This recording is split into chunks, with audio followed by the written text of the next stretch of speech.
Muito bem.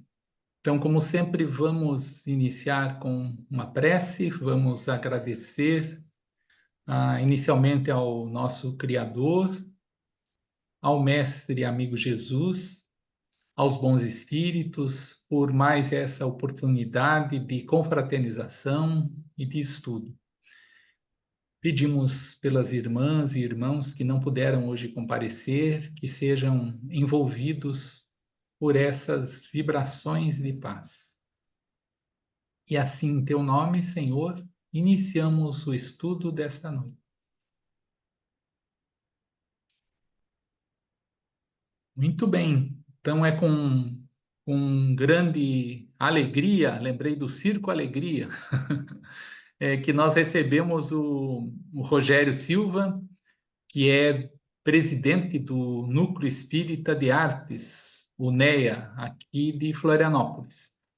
E ele, nosso amigo já de longa data, né? Não vou dizer quantos anos, né, Rogério, senão vamos entregar a nossa idade. Mas tem bastante tempo, né? Mais do que o próprio NEA, né? Que a gente se conhece. E, e aí o Rogério vai falar sobre a sequência ali do nosso estudo do Livro dos Espíritos, sobre êxtase e dupla vista. Mas antes de ele entrar no estudo, eu pediria que ele falasse sobre a sua história no movimento espírita e sobre também a história do Núcleo Espírita de Artes. Então, seja bem-vindo ao grupo Espírita Joana d'Arc e esteja à vontade aí, Rogério. A palavra é sua. Obrigado, Raul. Também queria agradecer o convite, né? Estar aqui com vocês. Sei que não sou a pessoa mais especializada e gabaritada para falar sobre esse tema, mas é um tema, a gente se baseou basicamente ali no Livro dos Espíritos, né? Bom, a minha história no Espiritismo, eu sou espírita de berço, né? A minha família é espírita, nasci já no ambiente espírita, passei por todas as etapas, talvez, que o espírito passa, né? Desde a evangelização, da infância, da juventude, depois no ESD, né? E depois continuando como trabalhador na casa espírita, estou aí até hoje. Então, fiz todos os ciclos aí que normalmente o movimento espírita oferece, né?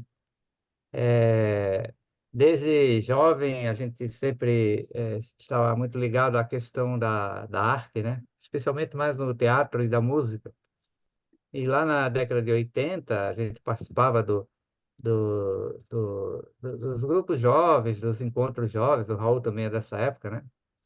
E na época a gente participava lá dos momentos artísticos, né, que aconteciam, né, nesses encontros e inclusive de um coral que havia na Federação Espírita Catarinense, que era o Coral da FEC, né, que era regido na época pelo Maurício Soares. E depois a gente tinha também as peças que eram feitas dentro desses encontros, né, com o tema do encontro. Então a gente estava sempre envolvido aí com essas atividades artísticas vinculadas ao tema dos encontros espíritas, né?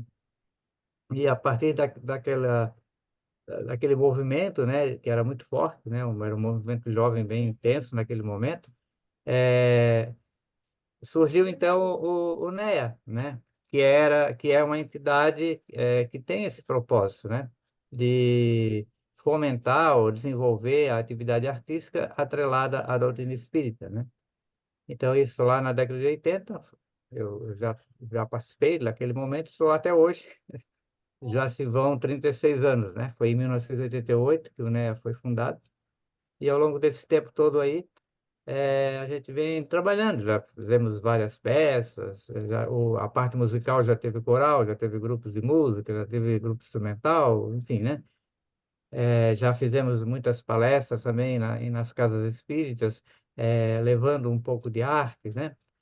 Então a gente trabalha não apenas com peças espíritas assim maiores para levar para um teatro, por exemplo, mas também com palestras artísticas. É uma palestra que é feita nas casas espíritas, só que tem uma cena teatral, tem uma música, tem uma declamação de poesia, tem um momento de dança, coisas assim que auxiliam, né, no processo de compreensão e entendimento por parte do público a respeito do conteúdo da doutrina espírita por meio da arte, né? que é um meio assim que sensibiliza, né? Que dá um diferencial, né? Da, da exposição, né? Porque a palestra fica muito no campo teórico, né? No campo racional, né? E já uma apresentação artística capta mais o lado emocional, né? Das pessoas, então é uma forma de a gente adentrar no coração das pessoas também, né? Levando a doutrina, o consolo, enfim, todo o trabalho, o ensinamento que o Espiritismo nos dá, no seu aspecto consolador e doutrinário. Então, basicamente, essa é a minha história de vida, né? O NEA funciona, atualmente já tem a sua sede própria. Durante muito tempo ele não, ele funcionava junto numa outra casa espírita, que é a Associação Espírita Fé e Caridade, ali no centro, bem pertinho já de Dona Lima, né? Na outra quadra ali. E desde 2014, então, a gente já está no espaço próprio, né? Fez 10 anos já esse ano que a gente teve essa independência, né? Administrativa, vamos dizer assim, né? Ou, não administrativa, mas de sede, né? Que a independência administrativa sempre houve, desde a sua origem, desde a fundação, né? Mas a gente funcionava numa outra casa e agora nós temos o nosso espaço próprio. E hoje o NEA é uma instituição espírita, normal, como qualquer outra, né? Apenas que ela trabalha com foco na arte, né? Então, nós temos as atividades de palestra pública também, às quartas-feiras, nós temos um grupo mediúnico, nós temos um grupo de evangelização, nós temos um trabalho assistencial, aos sábados pela manhã, e os grupos artísticos, né? Que é o grupo de teatro e o grupo de dança, e agora temos um grupo, recomeçando, um grupo de música que teve parado por época da pandemia, né? Ele acabou se dissolvendo, e agora aos poucos ele está retomando. Então, esse é o NEA, né? Assim, resumidamente, só para que possam conhecer um pouco, né? Os nossos trabalhos mais atuais, em termos de teatro, é uma peça, não sei se vocês já viram, né? É o Fantasma do Museu, é uma comédia e já está aí. Ela estreou um pouquinho antes da pandemia, em 2019, aí tivemos que parar, a partir de 2022 retomamos e estamos até agora em cartaz. Inclusive, esse final de semana agora a gente teve em São Joaquim, foi muito legal. E a gente tem rodado por aí, né? Já apresentamos em várias cidades também. E o pessoal tem gostado bastante aí da peça. É uma comédia, né? Se passa na época da codificação, né? Fala bem daquele momento histórico ali, da codificação do Espiritismo, dos grandes baluartes do Espiritismo daquela época, né? Não apenas Kardec, mas Leon Denis, Camille Flammarion, Gabriel Delane e vários outros grandes personagens, né? Da história do movimento espírita nascente.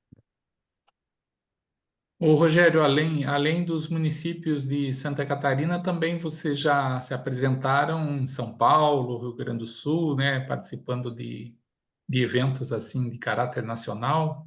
No Nordeste também foram, né? Já fomos convidados aí. Essa peça mais recente agora, a gente já foi para Porto Alegre, já foi para Curitiba, São Paulo e Brasília, né?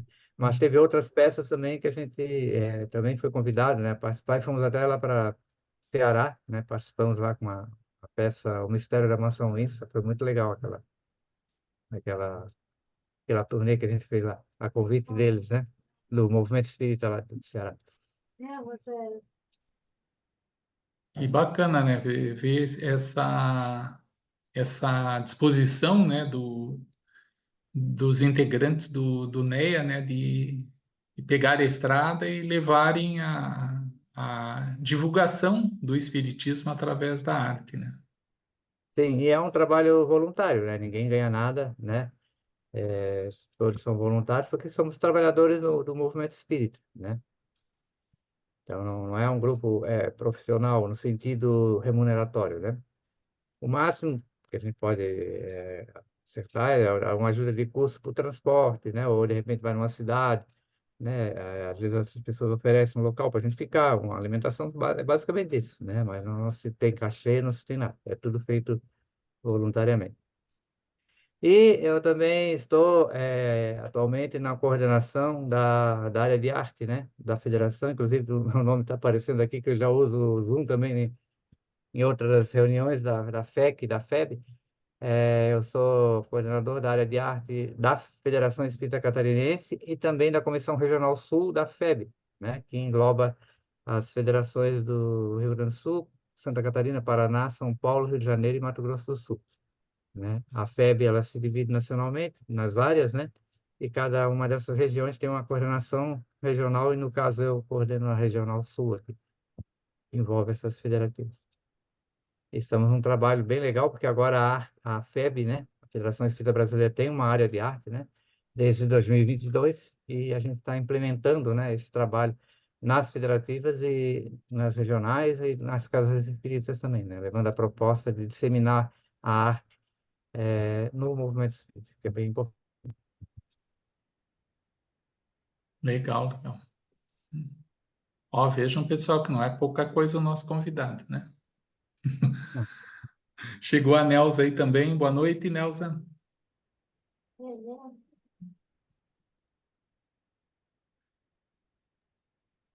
Bom, então, acho que a gente pode começar, então, a parte do tema propriamente dito.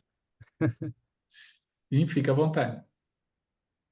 Certo. Aí, eu até por conta dessa viagem que a gente fez esse final de semana, eu não consegui, né, fazer uma apresentação assim em PowerPoint para exibir aqui, né? Eu queria tentar fazer, mas acabou que não deu tempo. Então, a gente vai ficar mais na exposição mesmo, né, na conversa aqui. E, como eu falei, né, eu não sou a pessoa talvez mais gabaritada para falar sobre esse tema, mas, enfim, a gente recebeu o convite e vamos tentar conversar um pouquinho, né, dentro daquilo que a gente conhece, que a gente já viu dentro dessa área. O Raul pediu para que a gente falasse, então, sobre esse tema do êxtase e da dupla vista, né, que são dois fenômenos, né, que acontecem com a pessoa, né, que se caracteriza, se caracteriza como um processo de emancipação da alma, né? E não são apenas esses dois fenômenos, né? Existem outras formas de a alma emancipar-se, né? Que eu acho que vocês já viram, né? Emancipação da alma é aquele momento em que a alma, momentaneamente, se separa, ela não se desliga, né? Ela se afasta um pouco dessa proximidade que ela tem com o corpo físico, né? Porque nós somos espíritos, né? A nossa essência é espiritual, né? Estamos encarnados num corpo, né? E essa ligação da alma com o corpo se processa por meio do perispírito, né? Então, o espírito encarnado, né? Ele está ligado, né, ao corpo.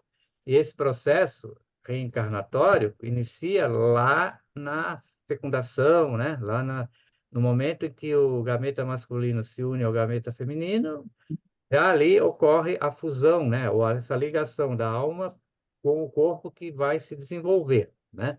Então, à medida que esse corpo vai se desenvolvendo, vai, né, crescendo, formando os órgãos, enfim, cada célula que vai surgindo, ela está ligada, né? Vai se conectando com a alma por meio do perispírito. É o perispírito, então, que vai moldando, que vai direcionando, né, aquele corpo em formação. E aí a gente passa todo o processo da nossa vida material, né? A alma ligada ao corpo, a cada célula, né?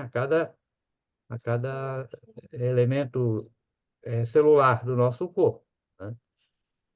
Porque a gente sabe da necessidade para a alma da experiência do mundo físico, né? Então, essas experiências do mundo material, de certa forma, chegam, né? Sensibilizam ou chegam até a alma, né?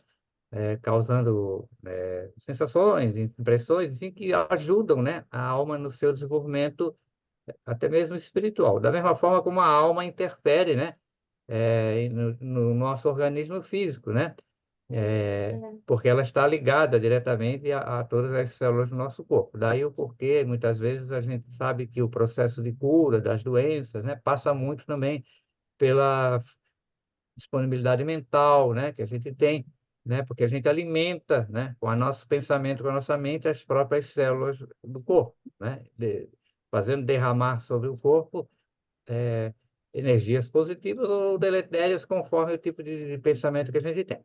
Então, em situação normal, né, a alma ela está ligada ao corpo. né? E quando nós estamos no estado de vigília, acordados, como nós estamos aqui agora conversando, né? É, é, a pessoa, quem está decodificando toda essa informação que eu estou passando é a alma, é o espírito, né? É, por intermédio dos órgãos de sentidos, né? Que é o ouvido, a visão, enfim. Essa informação chega, né, no corpo, vai até o cérebro e dali, por meio do perispírito, atinge a alma. E a alma, então, tem a ciência, né, do que está ocorrendo nesse mundo material. Então, a alma, ela está, de fato, ligada ao corpo. Mas ela é independente, né? A gente sabe que o espírito, ele é totalmente diferente da matéria. Ele está ligado à matéria, mas são órgãos distintos, e é diferente. Porque a inteligência, né, a personalidade, o ser real é o espírito que se usa, né, que se vale de um corpo material como instrumento para a sua evolução.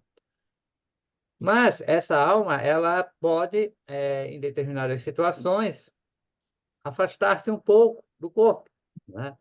Ela pode emancipar-se, né? Só que a palavra emancipação aqui não é como as emancipações de município, né? Que separa e fica separado. Aqui ela separa, mas ela continua ainda ligada de alguma forma ao corpo, por intermédio ou do perispírito, ou daqueles cordões fluídicos, né? Que, inclusive o André Luiz escreve muito bem nas suas obras lá vários momentos ele cita esse cordão, né? Prateado que une a alma ao corpo. Porque se ela se separasse em definitivo do corpo, o corpo morreria e não haveria mais como ela ligar-se a ele novamente. Então, ela se afasta, ela se emancipa, mas continua ainda ligada, né, ao corpo. Então, existem várias formas, né, dessa alma separar-se do corpo. Uma delas, que é extremamente frequente, todo mundo tem, né, que é no momento do sono, quando nós vamos dormir, né? E a alma, então, se afasta, ela vaga pelo mundo espiritual, né? E quando a gente volta, acorda, né? Nós temos algumas lembranças fragmentadas dessas experiências que a gente passou fora do corpo, que, que são os sonhos, né? Então, os sonhos nada mais são do que lembranças fragmentadas, né? Pedaços de algumas experiências que a gente possa ter tido no mundo espiritual. Nem todo sonho, né, evidentemente, significa alguma experiência extrafísica. Muitas vezes a gente está com alguma preocupação em mente, né? A gente não consegue dormir direito, não consegue se expressar direito, a gente fica com aquele pensamento o tempo todo ali, então, né, são criações mentais, são frutos da nossa imaginação. Mas aqueles sonhos, né, que de repente não tem ligação direta com alguma preocupação que a gente tenha do dia, ou enfim, pode, de fato, revelar uma experiência extrafísica, né? Então, no sonho, né, e no sono, a alma se afasta, tem essa experiência depois, mas não se desliga do corpo, ela fica ligada ao corpo e depois, quando acorda, nós temos algumas lembranças, né? Outra situação que é comum, assim, principalmente em crianças, é o sonambulismo. Vocês também já devem ter observado, visto aí, né? Sonambulismo é aquela situação em que a pessoa dormindo, né? Mas ela se levanta, ela faz coisas, né? Abre a porta, faz uma série de atividades, né? Dormindo. E depois volta, né, para a cama, dorme de novo, e quando ela se acorda, ela não tem lembrança do que fez, mas naquele momento ela estava, consciente do que fazia, né? Então, a alma se afasta, né? Ela passa a agir mesmo, fazer as coisas, né? Apesar de que o seu corpo está desligado, está dormindo, né? Por isso que, claro, deve-se ter o cuidado com essa pessoa, né? No sentido de evitar alguma coisa que, principalmente nas crianças, né? Deixar a porta aberta, a criança sai porta fora, né? Sai para a rua, ou se tiver algum objeto cortante, que ela possa se cortar, né? Ou, enfim, alguma coisa que possa fazê-la cair, né? E bater com a cabeça, enfim, tem que tomar esses cuidados, né? Mas daqui a pouco a pessoa volta e dorme de novo, né? Ela não tem controle naquele momento ali sobre essas ações que ela faz ali. Ela pode se machucar, por isso tem que ser o cuidado. Mas o corpo está sendo guiado, né, pela alma e ela faz as coisas que ela faz, né? É, Agora, isso acho que vocês já tinham mais ou menos conversado, né? Essas duas situações, né? O sono e o sonambulismo. Agora nós vamos para o êxtase, né? Que é uma espécie de sonambulismo, né? Só que ele é um sonambulismo mais aperfeiçoado, vamos dizer assim. É quando essa alma ela se desprende do corpo, né? O sonambulismo, a pessoa ela está ligada às tarefas do mundo material, né?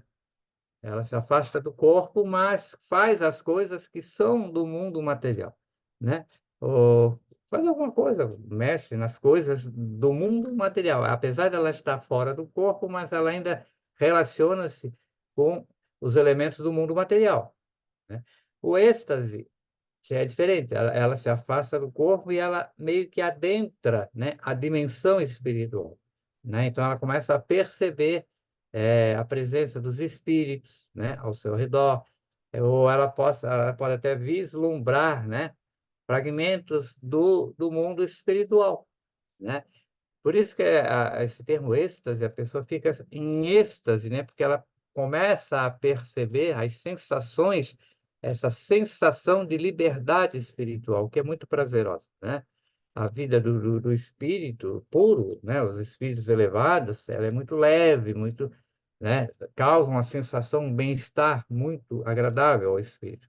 Diferente dos espíritos que vivem ainda em regiões densas e trevas, né, que é uma sensação pesada de calor, desconforto, enfim, né? Então, o êxtase, né, a pessoa, a alma afasta-se do corpo numa determinada situação, né? E ela, então, sintoniza-se com o mundo espiritual. Inclusive, pode conversar com espíritos, com instrutores espirituais, né? Seus mentores, enfim. E aí até cria-se, né, uma situação mediúnica, que talvez não seja, seria uma mediunidade mais especializada, porque é, o espírito, o próprio espírito que está fora do corpo, ele entra em contato e ele mesmo comunica-se, né? Ele fala aos encarnados, né? Mas é ele próprio que está falando, embora esteja recebendo informações dos espíritos desencarnados, né? Então, é um processo mediúnico um pouquinho anômalo, vamos dizer assim, né? Ele próprio, fora do corpo, transmite as informações para o seu cérebro e o seu corpo fala, né? Mas recebendo informações do mundo espiritual. Então, isso seria o êxtase, né? A pessoa nessa situação de êxtase, ela, naquele momento, então, ela tem a sua consciência extremamente dilatada, né? Ela tem todas as suas percepções ampliadas, né? E consegue esse contato aí com o mundo espiritual. Já a dupla vista, né? Ela acontece sem a pessoa estar dormindo, né? A dupla vista é um fenômeno que acontece quando a pessoa está acordada, no estado de vigilância. Ela está consciente, né? Então, é como se eu, nesse momento, estou aqui, mas, de repente, a minha visão, né, ela se amplia e eu vou para longe, né? Eu estou acordado, mas eu estou vendo alguma coisa, algum fato, algum episódio que está acontecendo longe de mim, né? Então, por isso a dupla vista, né? A alma vai, ela assiste, mas o corpo está em estado de vigília, né? E aí ele começa a falar, né? Está vendo isso, está vendo aquilo. E ele pode ter as premonições, ele pode vislumbrar algo do passado, pode ter alguma premonição sobre o futuro, né? Nessa situação, certo? Então, todas essas situações são fenômenos, né, em que a alma, né, ela acaba, por se afastar do corpo, né, ela tem a sua consciência meio que se amplia. Porque quando a alma está ligada ao corpo, né, o corpo oferece uma certa resistência, né? Pelo processo reencarnatório, a gente sabe que Deus criou as coisas tão perfeitas, né? Que quando a gente reencarna, né? O fato da alma estar presa a um corpo físico, o próprio corpo ele meio que oblitera, né?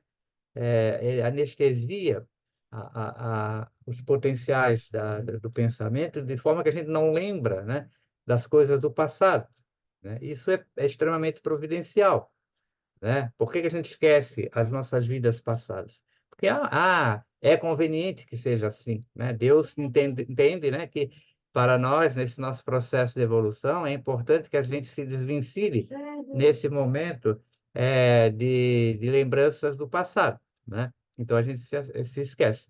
Por quê? Porque a alma está imersa, né, no mundo material. Mas quando essa alma, né, ela momentaneamente se afasta do corpo, é como se a sua consciência se dilatasse, ela não está mais tão sofrendo tanto a influência da matéria, né? Ela está um pouco liberta, né? Não está totalmente liberta, mas está um pouco mais liberta, né? Afrouxam-se um pouco os laços que aprendem ao corpo. Por isso a sua consciência se amplia, né? E a gente tem percepções, né, que são muito mais amplas, que vão além do, dos cinco sentidos, porque quando a alma está enclausurada no corpo, a gente meio que se limita às sensações e sentimentos pelos órgãos de sentido. São basicamente os cinco, né? Que é a visão, a audição, o olfato, o paladar e o tato, né? Eventualmente, algumas pessoas têm alguma percepção, né, extrafísica, mas assim, não é algo muito comum, presente, né? Mas quando a alma ela se emancipa, né, essas suas percepções se dilatam, né? Porque não é diretamente a alma que recebe os estímulos do mundo espiritual, não, e não passa mais pelo corpo, né? Porque o corpo filtra, né, as informações e fazem chegar à alma apenas esses cinco canais básicos, né? Embora possa haver outros também, mas basicamente são aqueles cinco sentidos que a gente tem. Mas quando ela está emancipada, então ela começa a ter essa percepção mais dilatada, né? Então é uma sensação que talvez as pessoas tenham dificuldade de descrever como é, mas ela está realmente percebendo aquilo, sentindo aquilo. E é o que acontece no sonambulismo, né? Com uma pessoa dormindo, fazendo as coisas, como é que ela enxerga se ela está de olho fechado? Né? E ela vai nos lugares certos para abrir uma porta, para pegar alguma coisa, né? Mesmo estando de olho fechado, mas ela consegue fazer as coisas, né? No êxtase também, a pessoa em estado de torpor, né? Ou dormindo, ela então tem essa sensação, essa percepção. E nós vamos ver na história da mediunidade, da história da humanidade mesmo, a história dos santos, né? Muitos santos considerados pela Igreja Católica tiveram os seus êxtases, tiveram as suas visões. E foi exatamente esse fenômeno que aconteceu, né? Eles tinham essas percepções, né? Viam entidades superiores. Muitas vezes a gente atribui, né, a essas entidades como se fossem personalidades famosas, né? Não necessariamente são, mas dada aquela sensação de contentamento, né, de extasia que o espírito passa, ele olha, eu vi Jesus, eu vi Maria Santíssima, eu vi, né, uma personalidade, às vezes não pode ser um outro espírito luminoso, mas a sensação que ele teve ao ver aquela entidade muito sublime, ele, na sua mente, né, ele acha que é Jesus, ou que né, ou o próprio Deus, né, ou Maria Santíssima, enfim. Então, é o que acontece com essas pessoas, né? Elas têm essa percepção, né? Esse êxtase e entram em contato com o mundo espiritual. A gente precisa diferenciar ainda um outro episódio, uma outra situação, né? Talvez vocês vão ver um pouquinho mais para frente, né? Não é o tema de hoje, mas já estou antecipando, dando um spoiler aqui. Posso dar, Raul? Que é a bicorporeidade, né? Ou seja, e foi o episódio que aconteceu com Antônio de Pádua, né? Eu acho que vocês conhecem a história de Antônio de Pádua, né? Ele era um padre, né? E ele estava numa igreja na Itália, né? Fazendo um sermão lá na igreja na Itália. Só que, no mesmo momento, o seu pai estava sendo julgado em Portugal, né? Por um crime que ele era inocente, ele não era o culpado, mas ele estava sendo acusado, né, de ter sido o assassino de uma determinada pessoa. Então, né, quando estava acontecendo esse julgamento, Antônio de Pádua estava lá na Itália e o julgamento lá em Portugal. E ele, então, em um determinado momento, né, ele nos fazendo sermão, ele parou, né, e ficou assim imóvel, como se estivesse dormindo. As pessoas olharam, ele estava dormindo. Nesse momento, a alma desprendeu-se, né, não se desconectou, ela continuou ligada ao corpo, mas foi até Portugal, lá na sala do Júlio, né, materializou-se, né, e defendeu o pai, né? E fez lá, deu os argumentos tal para defender o pai. Depois ele voltou, né? Então, essa é uma outra situação também de emancipação da alma, né? Só que aí aconteceu o quê? Por que que é bicorporeidade? Porque ele teve essa capacidade de não apenas se emancipar, né, a alma afastar-se do corpo, mas materializar essa, né, torná-la fluidicamente densa, né, como se fosse um corpo mesmo. Quem estava lá em Portugal viu pensando que era o corpo, que ele estava ali como corpo, mas era a alma materializada. Um processo complexo, né? A gente não sabe como é que acontece isso, mas normalmente são com os espíritos mais elevados, né? Mas espíritos superiores que conseguem ter essa possibilidade de materializar, né, o seu perispírito, talvez, né, lá, fazendo visível, né, para aquelas pessoas. Então, outra forma também de emancipação da alma, né? Então, tudo isso, né, todo esse conjunto, sonambulismo, sono, êxtase, dupla vista, bicorporeidade, nada mais são do que formas diferentes, né, de manifestação da alma.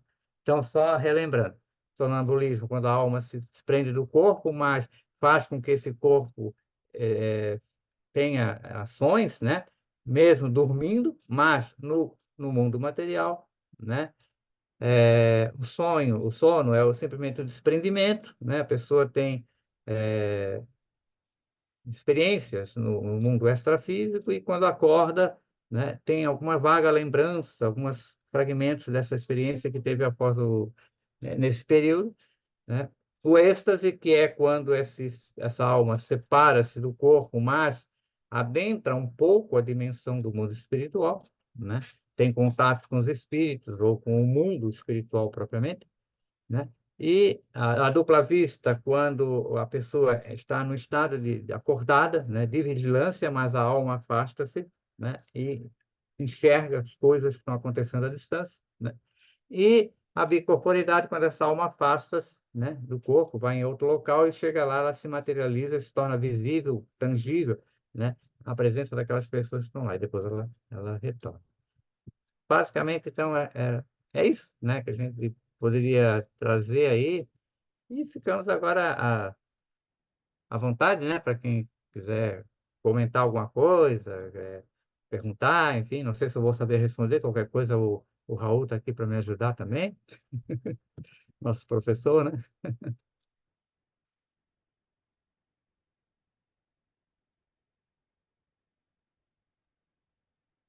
Então, se alguém Oh, quiser. Oi, fala, Luciana. não, a questão ali dos cegos, né, Rogério? Na verdade, eu não consegui entender ali se é dupla vista. Como que é a questão do cego? Que a gente sabe que, né, no plano físico ele não enxerga, mas ele enxerga tudo o que acontece no plano espiritual. Seria o nome? Não, depende do que acontece com ele, né? Pode ser qualquer uma dessas situações, né? A cegueira como tu falou, o órgão físico, né? É deficitário, o olho, no caso, né? Então, quando a alma está encarnada,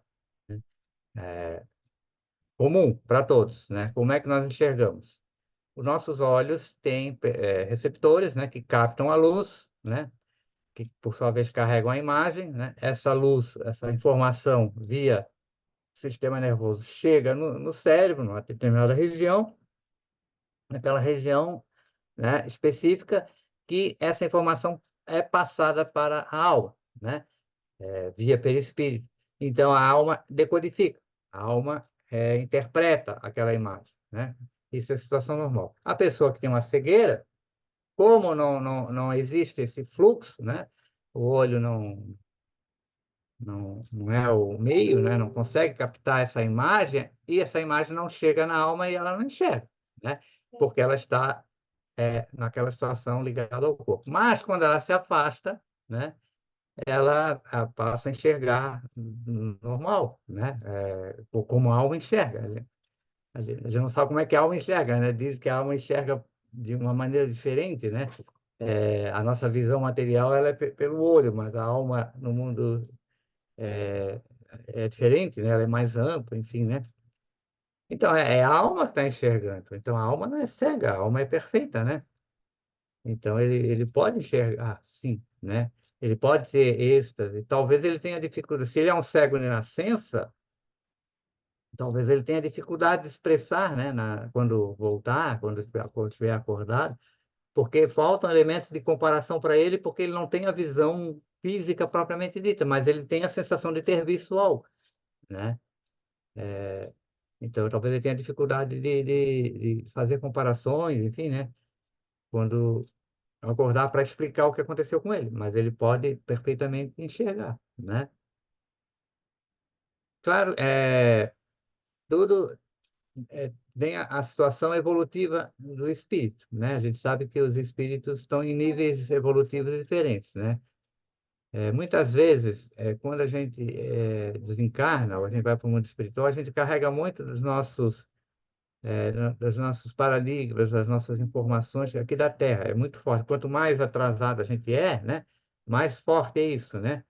Então, tanto é que tem muitos espíritos que desencarnam, né? E às vezes nem sabem que desencarnaram, porque eles veem as coisas, né? Os espíritos tão materiais que eles acham que ainda estão encarnados. E isso gera uma confusão, uma perturbação muito grande, né? Porque eles estão muito ligados ainda ao mundo material, ao seu próprio perispírito, né? Ainda é muito denso, então ele percebe as coisas como se fosse encarnado ainda. Talvez um espírito cego, né? É, por uma aprovação, é claro que a gente depende de espírito para isso, não é regra, né? Depende de espírito para espírito, mas se fosse o caso, assim, que, que essa cegueira fosse, por exemplo, uma situação provacional decorrente de uma expiação do passado, que o próprio perispírito também está lesado na parte do olho, né? Por isso que ao reencarnar ele já é cego de nascença, talvez ele tenha essa dificuldade também, mesmo desprendido, de poder enxergar. Mas, enfim, cada caso é um caso, a gente não pode generalizar. Mas existe a possibilidade de enxergar sim, porque quem enxerga é algo, né? E não o corpo, né? Ou o perispírito. A, quem vê, de fato, é a alma.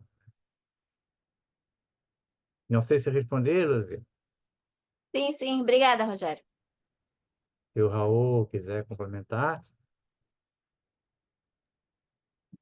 É, só lembrando que algumas obras espíritas relatam isso, né, principalmente da dificuldade daquele que passou por uma encarnação na cegueira física, retornando ao plano espiritual, ele ver que pode enxergar, né, já desde o momento em que desperta na espiritualidade, mas é claro, a pessoa estava há muito tempo sem enxergar com os olhos físicos, né? Então é claro que vai, assim como todos nós vamos passar por um período de perturbação, isso a gente já viu aí no próprio livro dos Espíritos. Então também, claro, vinculado à evolução espiritual, há essa necessidade de uma certa readaptação, né, ao mundo espiritual também na questão da visão. Foi interessante, Rogério, você ter mencionado aí o Antônio de Pádua, né? Eu até havia citado na reunião anterior, mas fiz uma confusão. O Antônio de Pádua aconteceu como você relatou, ele estava em Pádua e pela bicorporidade apareceu em Lisboa. E o outro que eu mencionei, mas acabei fazendo confusão com a história, era o Afonso de Ligori, que também foi canonizado e teve vários episódios de bicorporeidade com ele, e eu acabei falando da situação, mas era dele, né? Não mencionei que era dele.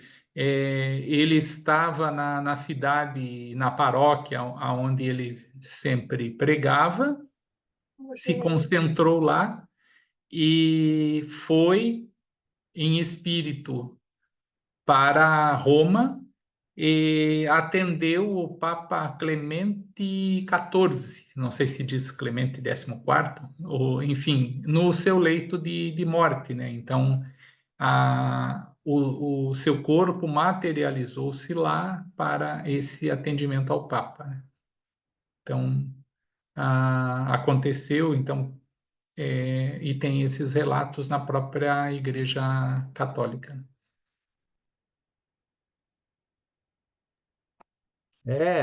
A história registra muitos casos assim, né? E como as pessoas não entendem, né? Não têm o devido entendimento antes do espiritismo, né? Então muitas vezes era atribuído isso como milagres, né? Como algo sobrenatural, né? E por isso muitas vezes as pessoas eram santificadas, né?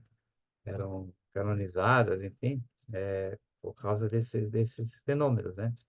Muito embora a gente sabe que muitos deles, de fato, eram espíritos muito elevados, né? Que tinham essa mediunidade, né? E toda mediunidade ela tem que ter uma finalidade, uma função que visa exatamente promover o progresso, né? Do espírito, né? Ela tem essa finalidade. E muitas vezes eram espíritos superiores mesmo que possuíam, né? Essas qualidades mediúnicas, assim. Agora, é extremamente interessante isso, né? Porque a gente vê um corpo, né? Mas ele não é matéria, né? Ele foi uma condensação energética ou, né? Ele se torna palpável, né? Ele se torna assim como se fosse de fato uma matéria, um tangível, mas não é. É simplesmente uma condensação do perispírito, né? E aparece exatamente como se fosse um corpo, né? Mas não é corpo, né? Não é matéria. É um outro tipo de matéria, né? Uma matéria transcendental que se acabou se consolidando. Porque o corpo está lá, né? Seu original, né?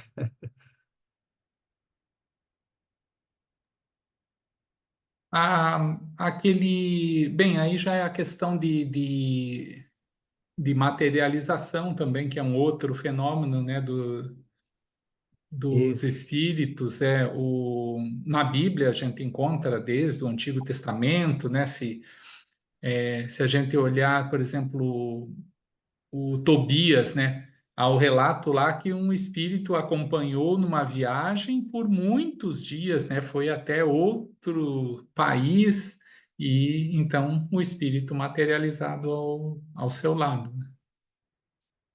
Então, se pode acontecer do espírito desencarnado provocar esse fenômeno, como também o encarnado é, sair do seu corpo físico e se materializar em outro local, que daí o nome é bicorporeidade. isso. No caso da materialização, são espíritos desencarnados que se materializam, né? Não é um encarnado que a alma dele se emancipa e vai materializar-se. Aí é a bicorporeidade. Tem um livro de um delegado de polícia, Ranieri, né? Materializações Luminosas, que eram sessões que aconteciam em Pedro Leopoldo. O Chico Xavier participava, né, dessas sessões e havia um médium um médium de materialização, né, que era o Peixotinho. Ele tinha uma mediunidade muito forte, né, quanto a isso. Então, o que acontecia? Ele dormia, né, o médium, e o espírito, então, enquanto ele dormia, ele fornecia uma substância do próprio corpo, né, que é o ectoplasma, né? E aí o espírito aproveitava aquela substância que era emanada do corpo do médium para poder materializar uma forma, né? Algo,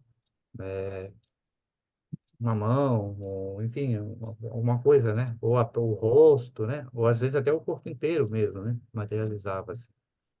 É muito interessante Só que é uma mediunidade assim muito especializada, né? Muito rara até, né? Ela é muito, exige assim muito preparo, né? Tem que ter muito cuidado também. Um ambiente muito silencioso, né? Tem que ser afastado, você não pode ser no meio do tumulto, né? Tem que ser uma coisa bem muito delicada, né? De se fazer. Sim. Alguém, eu acho que foi o Jorge que perguntou semana passada o porquê que isso diminuiu, quase desapareceu no movimento espírita, mas os próprios espíritos relatam que não há mais tanta necessidade de você chamar a atenção assim da população em geral. A necessidade é de que se estude, né? Então já se sabe da existência dos espíritos. Então o que nós precisamos é compreender o mundo espiritual, o nosso mundo, as relações. Isso está colocado na introdução aqui do Livro dos Espíritos, né? Que como objetivo, né, da doutrina espírita, né, é o estudo dessas relações entre os dois mundos também. E então por isso não se fala mais em tal centro espírita tem materialização, vamos lá, vamos assistir tal. Isso seria só para satisfazer a curiosidade das pessoas, Ah, né? Não é isso que se pretende, né? Então, o que se quer é que se faça um trabalho como a gente está fazendo agora, né? A reunião das pessoas para que se estude, para que se conheça e possamos aplicar no nosso dia a dia, né, esse conhecimento do Evangelho de Jesus, do Espiritismo, para a nossa evolução espiritual. Então, tem que ter uma finalidade também, né? Afinal, para que o espírito quer vai aparecer, né? Só para satisfazer uma curiosidade, né? É como tu falou, né? Em determinado momento, né, onde era preciso realmente despertar a atenção, né, os fenômenos foram muito intensos, né, principalmente na época da codificação do espiritismo, as mesas girantes, né, os raps, as batidas, aquelas coisas que aconteciam que chamavam a atenção, né. Hoje em dia, a doutrina foi tão bem esclarecida, foi tão bem estruturada, né, filosoficamente, cientificamente, por Kardec, né, que a lógica, né, é muito claro assim, né, todos os ensinamentos que surgiram. Então não há mais necessidade de a gente ter que provar, né? Embora o importante é que as coisas aconteçam espontaneamente, né, e não forçadamente, né? Não quer dizer que não aconteça mais, pode acontecer, né? Fenômenos de dupla vista, de êxtase, até mesmo bicorporidade, eventualmente, numa determinada necessidade, né? Geralmente é importante que aconteça, vai acontecer, né? A espiritualidade controla isso, né? E é diferente da gente querer forçar, né? Fazer a coisa acontecer, né? Principalmente quando motivado simplesmente pela curiosidade, para saber se eu vou ver o espírito tal, ou isso, aquilo, né? Para atender uma curiosidade pessoal. Isso é perigoso, né? Deve evitar, né? Esse tipo de comportamento, assim, usar a mediunidade simplesmente para os nossos caprichos, né? Para satisfazer necessidades nossas. A espiritualidade é que sabe quais são os objetivos, quais são os espíritos que precisam ser atendidos, quem pode realmente eh, se manifestar, né? Aqueles que realmente estão precisando, enfim, existe todo um amparo do mundo espiritual. A gente nunca está sozinho, né? A gente tem que ter essa visão de que nós somos instrumentos, né? Médiums é meio, né? Entre algo maior e o mundo material, né? Então a gente é simplesmente um intermediário ali, não é o dono do negócio, né? E vamos determinar o que vai ser feito, vai ser assim, vai ser assim. A espiritualidade muitas vezes que coordena e direciona esse tipo de trabalho. uma das questões ali da parte da dupla vista que mencionava o fato dela estar radicada no organismo, né? Não sendo assim privilégio de alguém que já seja evoluído espiritualmente. Nós podemos até, pelo estudo, pela nossa dedicação, desenvolver, mas o mais comum seria alguém já reencarnar com aquela aptidão. Sim. Então, é do organismo físico. E tanto que pessoas que talvez não tenham nenhum conhecimento de espiritismo, e tem uma facilidade, e pode até, justamente pela falta de estudo, usar mal, né, a faculdade. Então, ele menciona ali pessoas que fazem leitura de mão. Então, isso até hoje existe, né? Então, infelizmente, cobrando, até visando um lucro financeiro, né, com o exercício de uma faculdade. Então, está ali visualizando um espírito que pode dizer alguma coisa, passar algo sobre a pessoa que tá consultando, e, e isso implica, né, em consequências, né, para quem faz esse mau uso da faculdade de que dispõe. Con- Consequências espirituais, né? Ah, com certeza, né? Porque tem aquela frase de Jesus, né? Dai de graça o que de graça recebeste, né? Essa frase está dentro de um contexto, né?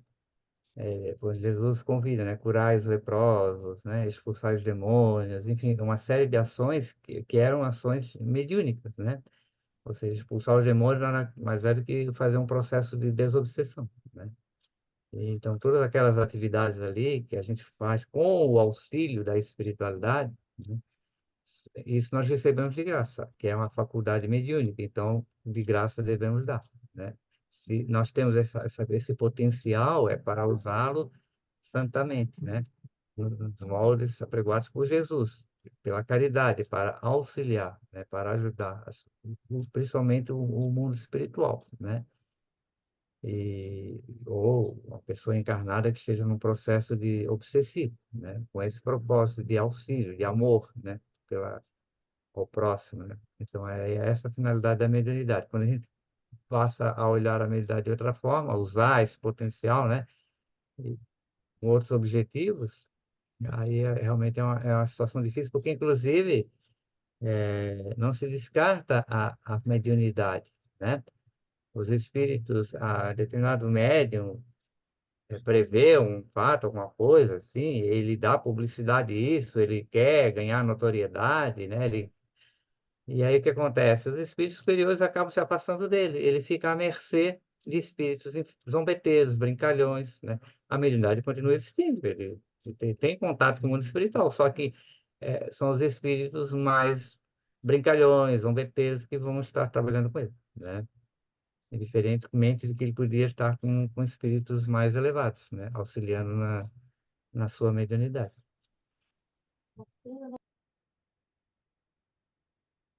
É a mesma coisa que uma sala de aula, né? Eu voltei a estudar agora alguns dias atrás. Então, lá na sala de aula, você vê aquela distribuição. Quem senta lá na primeira fila está prestando atenção em tudo, anotando. Então, tá numa, como se diz, uma vibe diferente daquele que senta lá no fundão e que quer saber da bagunça, não presta atenção no que o professor ou a professora está passando e fica ali jogando papelzinho no colega, então só falando digamos, da festa do fim de semana. Então, são vibrações diferentes, né? Então, o que acaba atraindo para si são colegas que pensam da mesma maneira ou que têm os mesmos objetivos, né?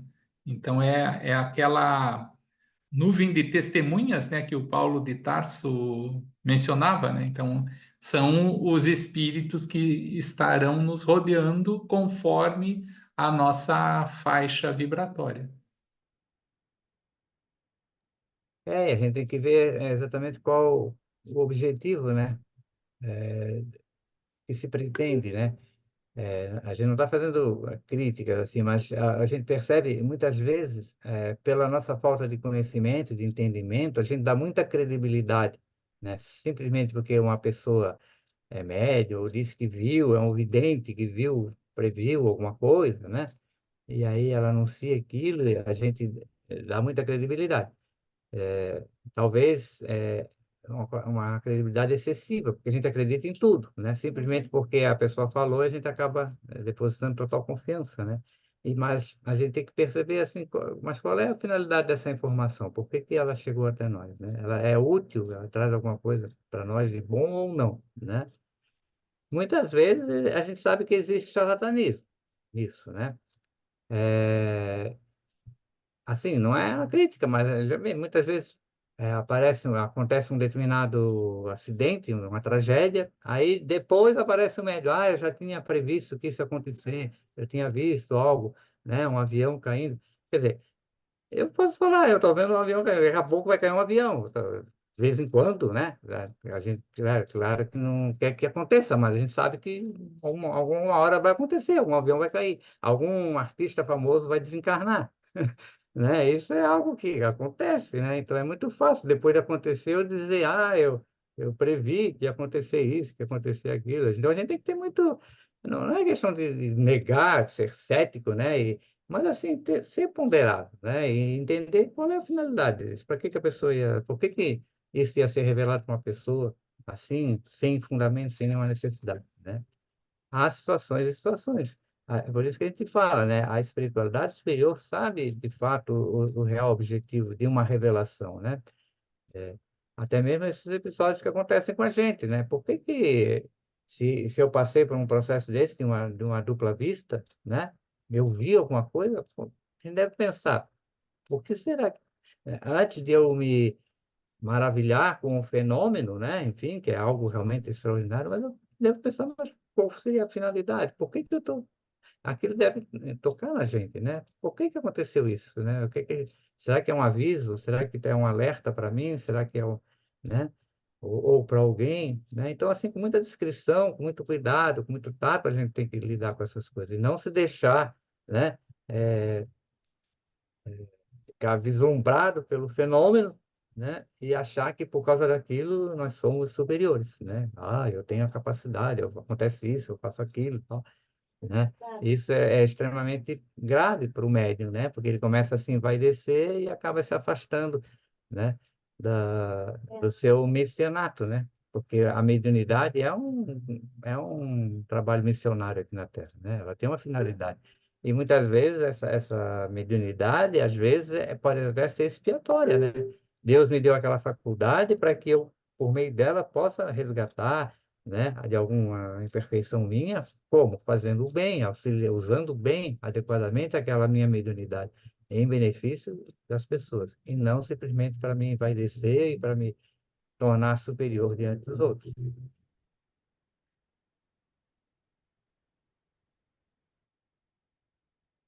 E aí, pessoal, mais alguém que queira fazer uma pergunta para o Rogério ou fazer um comentário, estejam à vontade.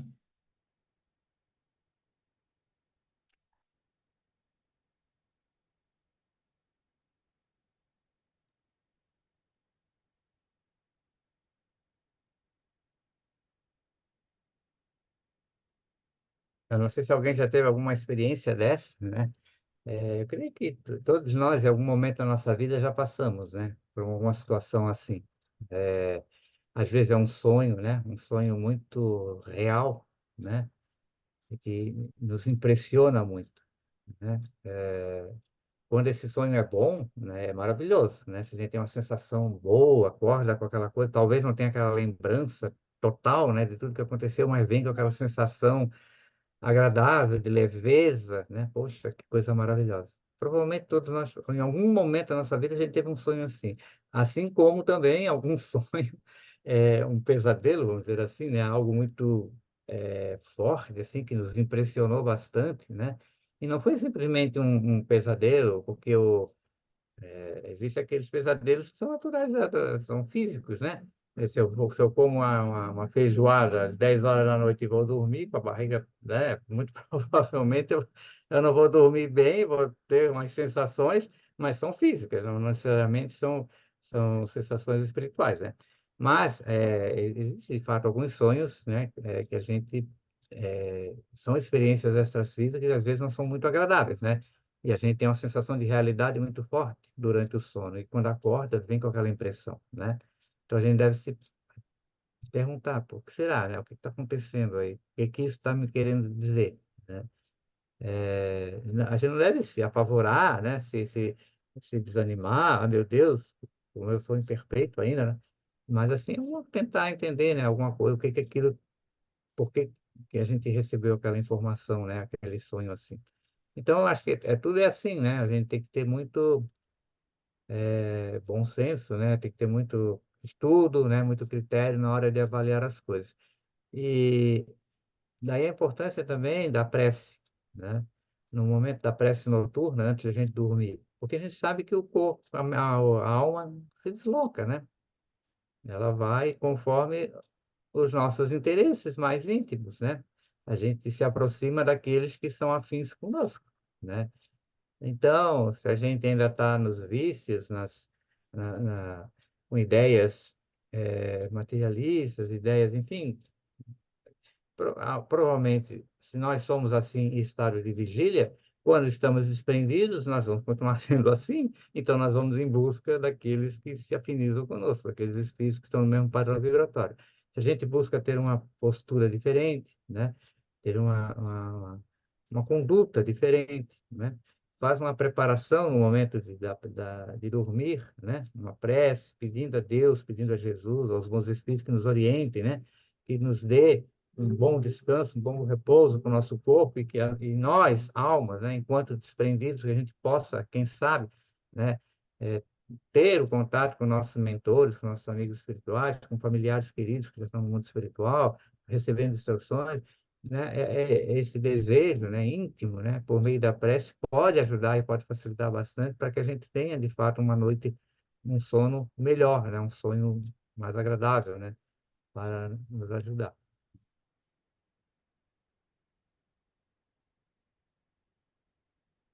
Muito bom o Rogério ter lembrado aí da prece, né? Coisa que nós temos a tendência de esquecer, né? A gente está sempre estudando na teoria, a gente fala aqui no Criador, fala em Jesus, nessa importância de estar vibrando de uma melhor maneira, nos ligarmos à espiritualidade superior, mas no dia a dia, aquela correria, a gente esquece da oração à noite, esquece da prece quando acorda então, mas isso é fundamental, é algo que temos que colocar vinculado aos nossos interesses enquanto espíritos encarnados, né? Então, para que a gente tenha a nossa tarefa aí facilitada, né? Então, se queremos o apoio dos bons espíritos, então a nossa mente tem que estar em sintonia com eles, né? E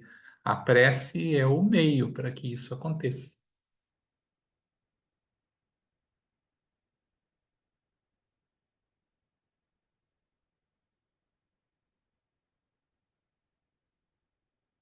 Então, alguém mais aí que queira colaborar com a discussão?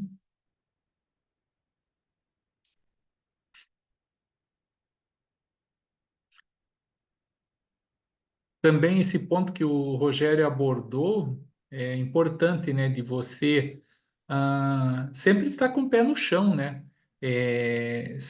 Estar ali tratando dos assuntos com base na razão. Então, não ficar ali empolgado, deslumbrado, porque eu vi um espírito, ai meu Deus do céu, tal, não. A gente sabe que o espírito nada mais é do que eu sem o corpo físico, né? Eu estou aqui preso nessa roupagem carnal, mas daqui a pouco estarei no lado de lá, né? Então, ele já está no mundo espiritual e, e é claro que existe essa interação, né? O Rogério mencionou, toda noite nós nos desprendemos do corpo, vamos interagir com eles, né? Vamos ao mundo espiritual, conversamos com outros espíritos que também estão encarnados, né? A gente viu algumas perguntas atrás aqui no Livro dos Espíritos sobre essa possibilidade também, né? Na parte ali do sonambulismo, né? Então a gente pode também encontrar pessoas que estão aqui na, na mesma encarnação e os dois abandonam o corpo físico, o corpo está lá dormindo e se encontram Sim, para confabular, né? Então, isso também é possível. exatamente.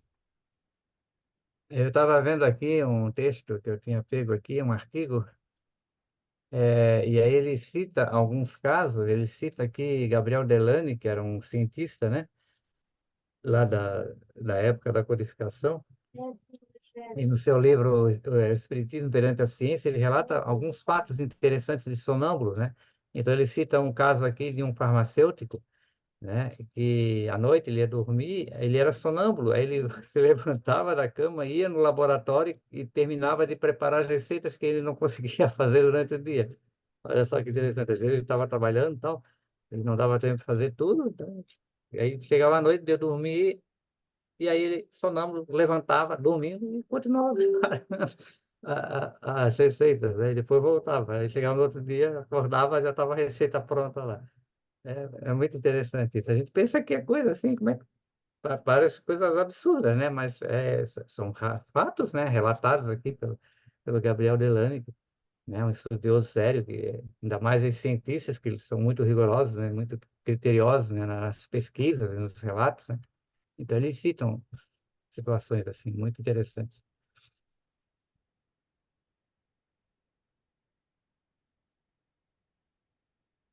Então, sempre que surgir alguém falando dessa questão do maravilhoso, do sobrenatural, a gente tem que estar com o pé atrás, né? Vamos puxar o freio, vamos tentar esclarecer a pessoa, dizer que não, isso não é sobrenatural, isso está de acordo com as leis divinas. Então, o que Sim, precisa é estudar essas leis para que a gente compreenda que tudo aquilo faz parte digamos, do que rege o universo. Então, está de acordo com o que Deus preparou, né, para as suas criaturas, para a nossa evolução espiritual. Então, nada que sirva para que a gente fique assim deslumbrado, né? Então, é algo tranquilo de se apreciar, né? É claro que se a gente falar, vai aparecer um espírito aqui do meu lado, a pessoa pode levar um susto. Sonhou que você vai desencarnar amanhã, também a pessoa pode ficar preocupada, tal. Mas, em teoria, a gente sabe que isso faz parte da nossa viagem evolutiva, né?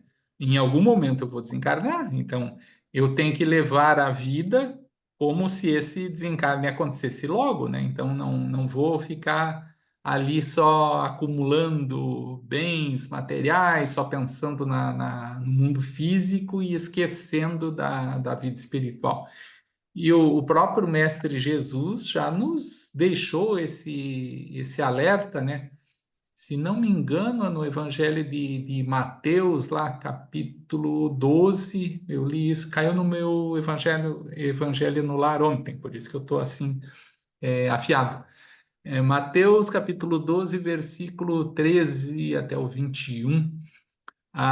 No Evangelho segundo o Espiritismo, é lá na parte do não se pode servir a Deus e a Mamon, né? Então, Jesus fala de uma parábola, né? Sobre aquele senhor que tinha muitas terras, tal, e a colheita dele foi enorme, e ele ficou preocupado o que ele iria fazer. Aí ele teve uma ideia: eu vou destruir os meus celeiros, vou construir maiores ainda para guardar tudo e vou dizer para minha alma: você pode agora se regozijar, você pode, tipo assim, curtir a vida, né? Pode festar à vontade que você tem aqui uma produção para muitos e muitos anos, né? Então ele estava todo tranquilo, né, com essa situação.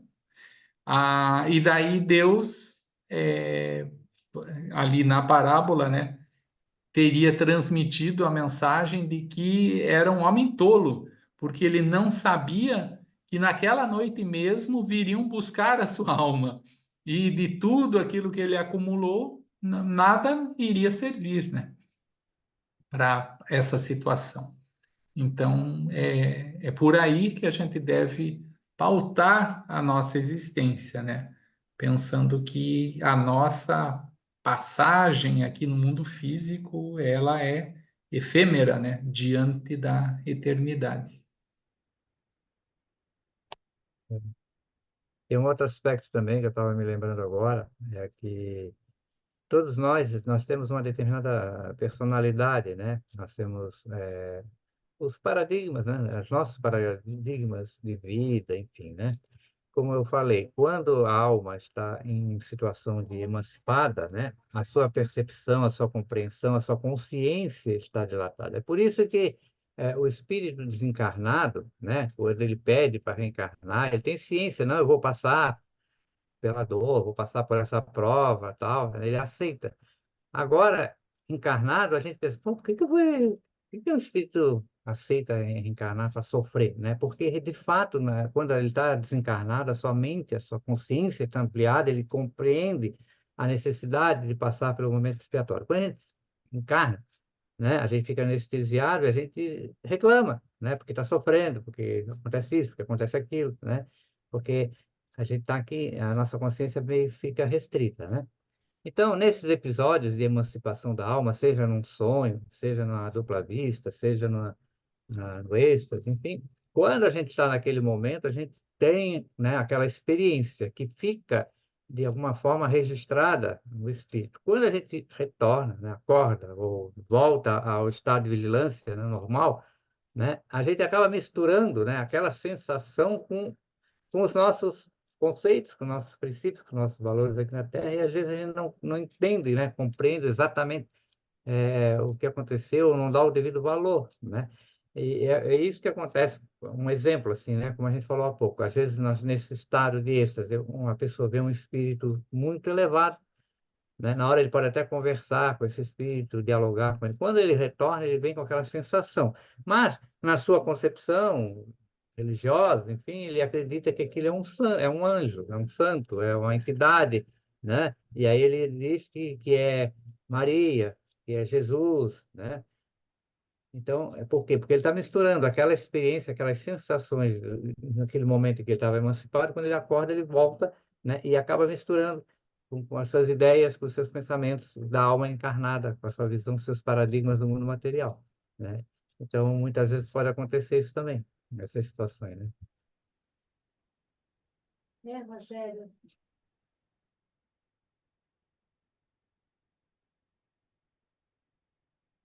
Então, acho que nós estamos aqui chegando ao final do nosso tempo. Se o Rogério quiser deixar uma mensagem de encerramento aí para nós, ou fazer a prece de encerramento, então fica à vontade aí, Rogério. Tá bom. Então, mais uma vez eu agradeço, né, o convite para estar aqui, né?